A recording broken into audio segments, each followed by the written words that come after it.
Let's see, it's going to be Jor versus YS. We're going to be able to see Ninia's Ivy coming out as Instance Potential alongside with Blink. Survivor Team Whites, it's going to be Gardner, Aeroplanist, the Seer, and of course the Wildling. We're going to be able to see double Titan.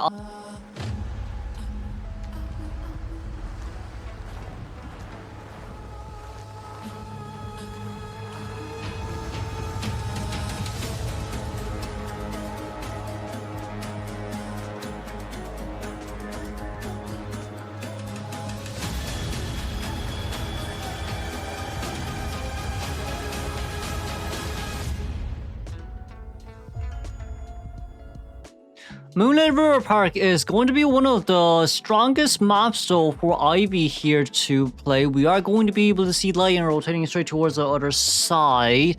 But the Wildling here getting teleported on really isn't going to matter a lot, especially when you get on board as well. But I guess we're just trying to see if we can cancel out the board. We did get 66 immediately.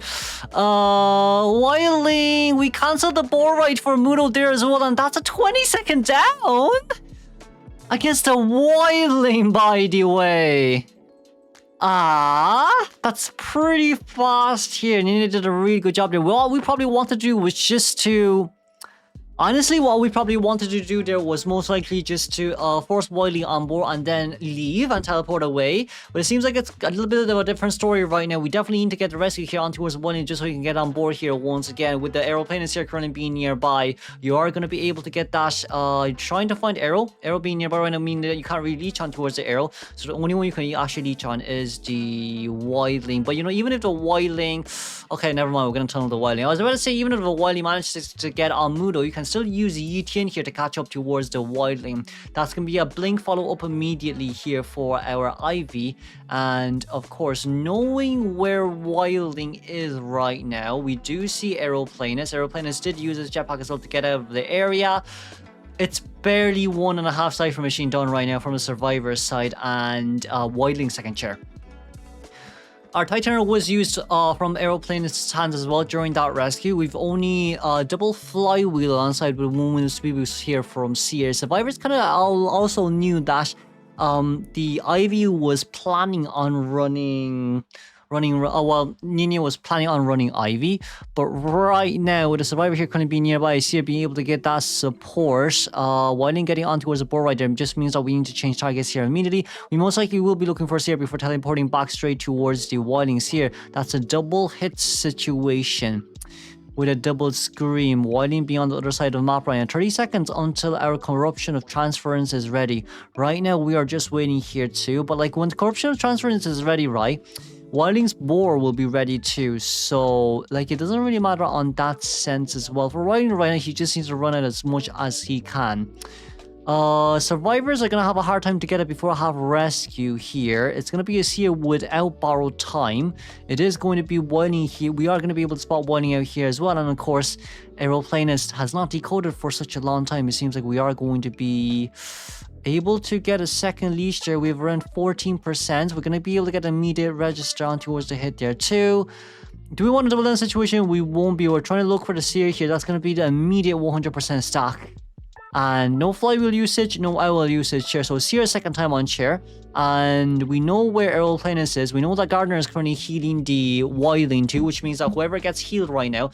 Okay, if we know that Wildling got healed, then it just means that we're not going to chair camp here anymore. Because like with the Aeroplanist here, okay, he might have only he has only one jackpack remaining and he's at half health. But preferably speaking, we would want to get someone down as soon as we can. Wildling on the other side of the map, right? You can tunnel Wildling after second chair. Because like what you want to do is to force Wildling actually to get on Mudo and then get off Mudo. Right, that's kind of what you really want to do here. We're going to be able to get a teleportation back here, trying to play as much Cypher control as possible. But right now, it seems like YS's Survivor is here, but YYK and Drop is going to be looking for the heal. We've only one Cypher machine done, and that's a leech. That's no corruption of transfer and 16-second cooldown. That's going to be a blink. Okay, the blink kind of just ended it all. We still did have hover right there, but sadly we couldn't blink predict the hover, hover predict the blink. And with that in mind, Gardner wants to come in to rescue. They don't want Wildling to rescue, but it just isn't enough with the Cypher Machine here. You cannot allow Wildling to decode 4 Cyphers by himself.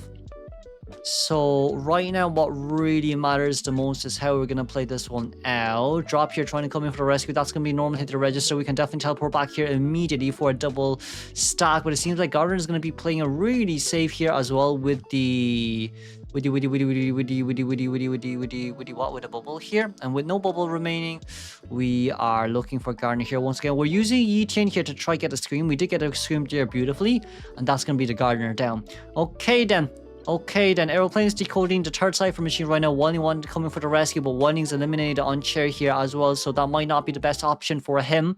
Meanwhile, Aeroplane is still currently being nearby. His leech cooldown is currently 20 seconds on the clock. And the moment his leech cooldown is over, we can get an immediate leech in, and with no items left on YYK's hands, this is going to be very hard for it to even be a one-man escape. Right now for Lion, it really is just about, okay, I don't want to look at where the hunter is, but also at the same time I need to. We do see Wilding here 60% stack, and what we're going to do is just to use Yi-Tian to scream at Wilding right now.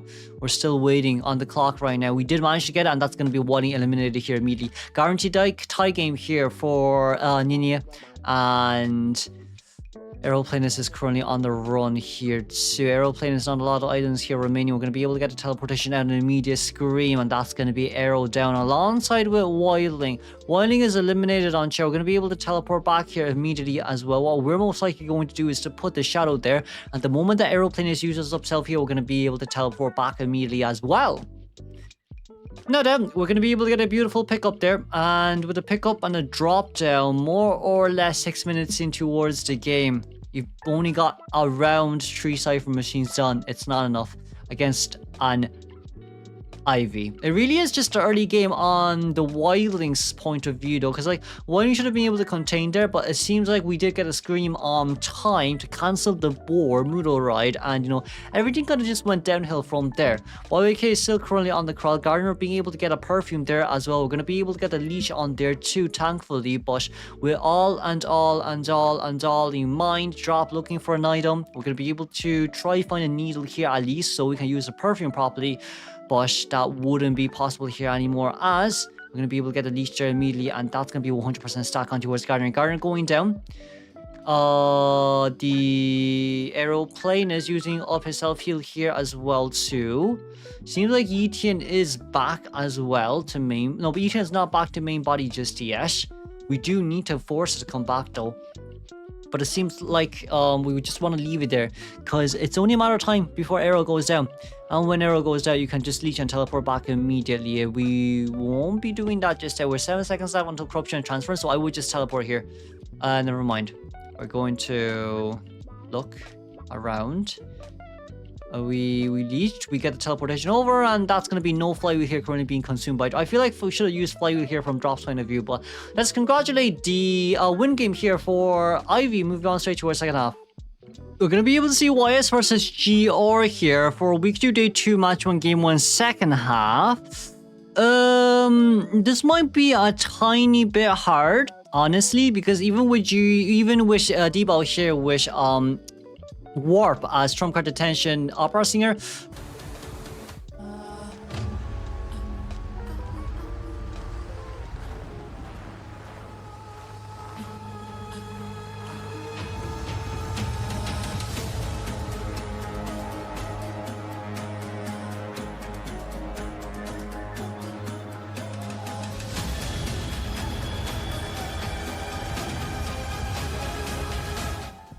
Okay, Debo, let's see here. We're going to look for X-Men instead of the prisoner. So we're going to look for Patient instead of the prisoner. That might be a tiny bit of an issue, but we do also see as well the Antiquarian bring over the tram to the roller coaster to second stop here as well. But with our Patient here in mind, we're going to be dashing towards the other side. No, we dashed back here, so that... Okay, the dashing back was really surprising right there. I guess he did a full 360 there just to force Opera Singer to dash over as well. So like with that in mind, we do have to be careful for Opera Singers from now on that you don't do dash. But of course, X-Men is still trying to play around here for a tiny bit longer. 2 hooks has already been consumed here, and it's only 40 seconds in towards the game. But I guess still the good news is the fact that we're going to be able to rotate back straight towards 4 stop here once again. And with Warp here left for us to use, that's going to be immediate catch up and immediate hit. And I think we might be able to we might be able to reuse warp here as well. So that's gonna be over the pot of hit there as well. And we got the teleportation over, but sadly no one vaulted over that as well. Okay then, for patient right now, it really is just a matter of time, seeing how long we can decouple. We didn't get a hit right over the window right there. That's the second window vault from patient's point of view, and a brilliant pallet stun. Right now, 3-man escape is on 26%. Whoa, D-Ball is going to have a really hard time here to play against this, especially with Prisoner on the field as well. Their Cypher Machine decoding broadcast is absolutely fast. Mercenary Cypher Machine at 80%, by the way. There is the patient there going down with no items here remaining left on his hands to use. You do see as well Anti-Current wanting to come in to harass.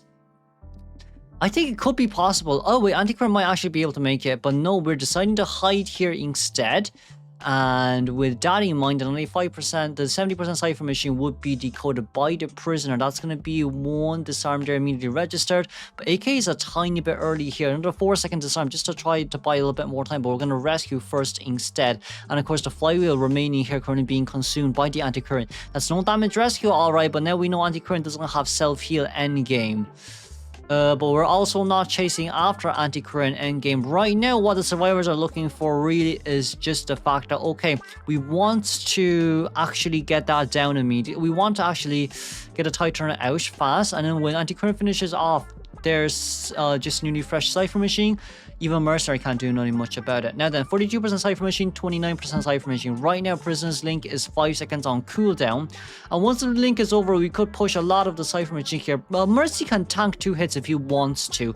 But if we blink open here, that might be a little bit of a different issue here. That's going to be able to firstly here currently being consumed. Did get stuck there just by a little bit. But that doesn't really matter right now. Mercenary is just still trying to buy a tiny bit more time for his survivors to finish off the Cypher Machine for a 4-man endgame. But it seems like we are going to be able to... No, we got a no damage rescue. Damn, and Mercenary trying to body back here as much as possible, but we didn't manage to do so. Patient still getting hit down there though, and I say with 20-second tight turn time, right? Mercenary might be able to force heal. Okay, we won't be forced healing anytime soon. I think it's not enough then if that's the case. We are not going to be able to drop the tile down just on time. But the Cypher Machines were 95% when Patient went down. So that's going to be a media pop. They only need a 1-man escape. But with a 3-man endgame here, I'd say it's more than enough for at least a tie. With a Mercenary here at the middle and Prisoner trying to open the exit gate from the other side. Ooh, even for Mercy right here, it might be a tiny bit hard. We are going to be able to spot out Atto as well, who is the Prisoner on the exit gate. But, you know, with Anti-Current Cypher Machine at 38%, more or less now, I guess it's just about how long we can contain here for Prisoner. But even if we can't contain, the Opera can't really make it towards the other side. We did get a pallet drop down there, very nicely done. And for D-Ball right now, pretty bad game. It is really a pretty bad game for him. So tie game is going to be guaranteed. Let's congratulate the tie game here for GR and moving directly on towards game 2. We're basically tap dancing. There we go.